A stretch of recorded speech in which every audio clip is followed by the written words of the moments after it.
राधा वल्लभ श्री हरिवंश, कैसे हैं आप सभी। आशा करती हूँ कि श्री जी और लालजू की कृपा से आप सभी बहुत अच्छे होंगे और स्वस्थ होंगे।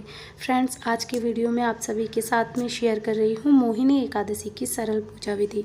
तो मोहिनी एकादशी का व्रत करने से हमारे घर में धन संपदा की कभी भी कमी नहीं होती है।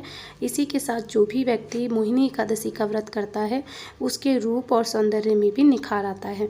तो मोहिनी एकादशी का व्रत हमें ज़रूर करना चाहिए। व्रत अगर आप किसी कारणवश नहीं कर पाते हैं तो पूजा आपको ज़रूर कर लेनी चाहिए। तो चलिए हम देख लेते हैं पूजा कैसे करनी है।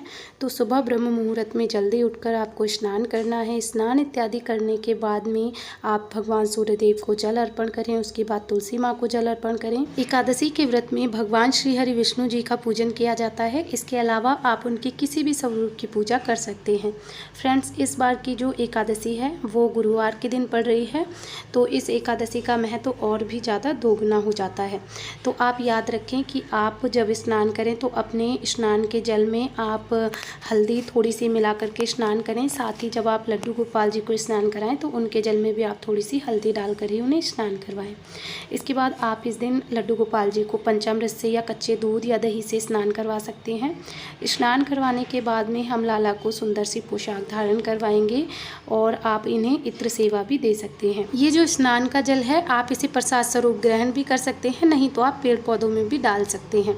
और देखिए, गुरुवार का दिन है तो आप इस दिन केले वृक्ष की पूजा जरूर से करें। संध्या के समय केले के वृक्ष पर आप घी का दीपक जरूर जलाएं। इस दिन आप अपने लड्डू गोपाल जी का मोहिनी रूप में श्रृंगार कर सकते हैं, क्योंकि कहा जाता है कि जब समुद्र मंथन हुआ था उस समय जब समुद्र मंथन से अमृत कलश की उत्पत्ति हुई थी तो अमृत का जो कलश है वो दैत्यों के हाथ ना लगे, इसीलिए भगवान विष्णु जी ने मोहिनी रूप धारण किया था।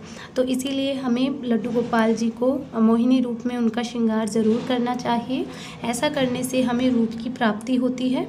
और इसी के साथ आप शंख और कौड़ी और गोमती चक्र इन सब चीज़ों की भी पूजा कर सकते हैं, क्योंकि ये सभी चीज़ें भी समुद्र मंथन से ही उत्पन्न हुई थी। और देखिए, अगर आप एकादशी का व्रत नहीं भी कर सकते हैं तो इस दिन आपको पूजा ज़रूर से कर लेनी चाहिए।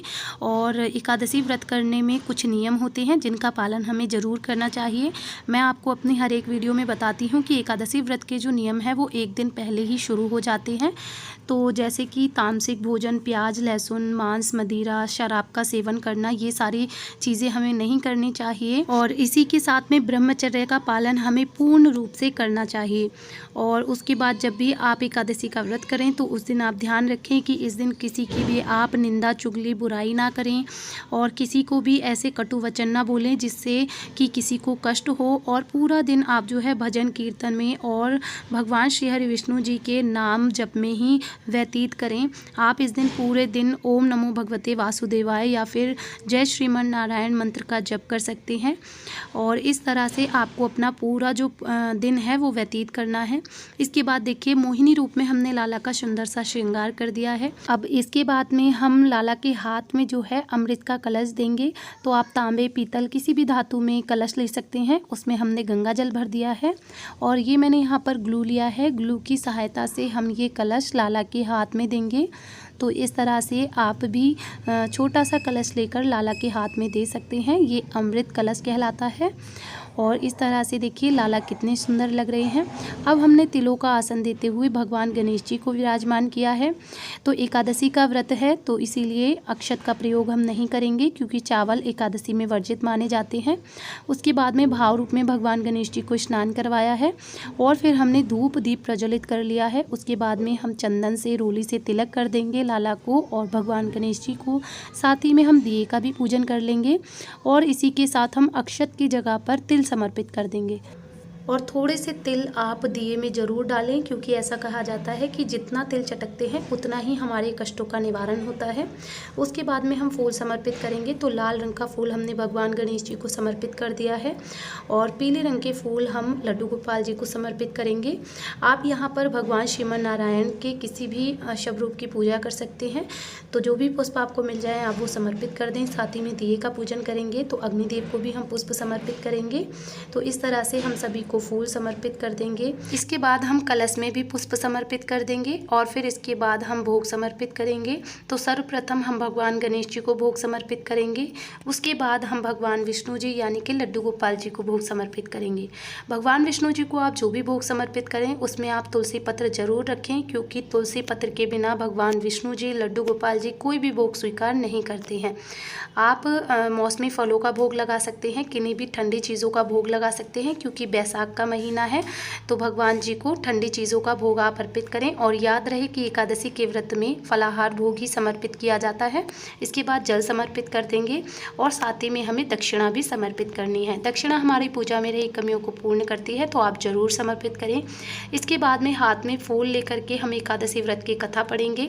कथा आप चाहें तो किताब से भी पढ़ सकते हैं या फिर कथा आपको मेरे चैनल पर भी मिल जाएगी, आप वहां से भी सुन सकते हैं। इसके बाद में कथा पूर्ण होने के बाद में जो आपने हाथ में फूल लिए हैं वो आप भगवान श्रीमन नारायण के चरणों में समर्पित कर देंगे। और इसके बाद हमें बहुत ही प्रेम पूर्वक आरती कर लेनी है। तो सबसे पहले आप भगवान गणेश जी की आरती करें और उसके बाद में आप भगवान श्रीमन नारायण जी की आरती करें। आरती पूर्ण होने के बाद में हमें हाथ जोड़कर भगवान श्री हरि विष्णु जी से पूजा में रही कमियों के लिए क्षमा याचना करनी है और उसके बाद हाथ जोड़कर भगवान से अपनी मनोकामना पूर्ण करने के लिए प्रार्थना करेंगे। इस तरह से हमारी मोहिनी एकादशी की पूजा पूर्ण हो जाती है। पूजा पूर्ण होने के बाद में जो भी आपने फलाहार का भोग लगाया है, थोड़ी देर के बाद आप उसे प्रसाद स्वरूप बांट दें और खुद भी ग्रहण कर लें।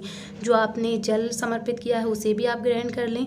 इसी के साथ में जो आपने दक्षिणा समर्पित की है वो आप अगले दिन किसी को दान कर सकते हैं। और जो भी फूल पत्ते आपने समर्पित किए हैं उन्हें आप गमलों में प्रवाहित कर दें। याद रहे कि चौकी आपको अगले दिन उठानी है, शाम को भी इसी चौकी पर आपको धूप दीप जरूर करना है। ठीक है, तो अब जान लेते हैं कि व्रत हमें किस दिन करना है और पारण हमें कब करना है।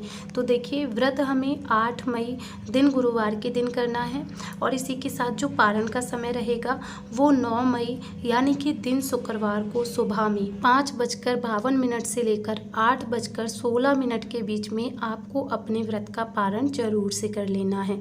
तो आई होप कि आज का वीडियो आपको अच्छा लगा होगा। वीडियो अगर अच्छा लगा हो तो एक लाइक कर दीजिएगा। चैनल पर पहली बार आए हो तो चैनल को सब्सक्राइब कर लीजिएगा और जल्दी ही मिलते हैं अगले वीडियो में। तब तक के लिए आप सभी को राधे राधे, हरे कृष्णा।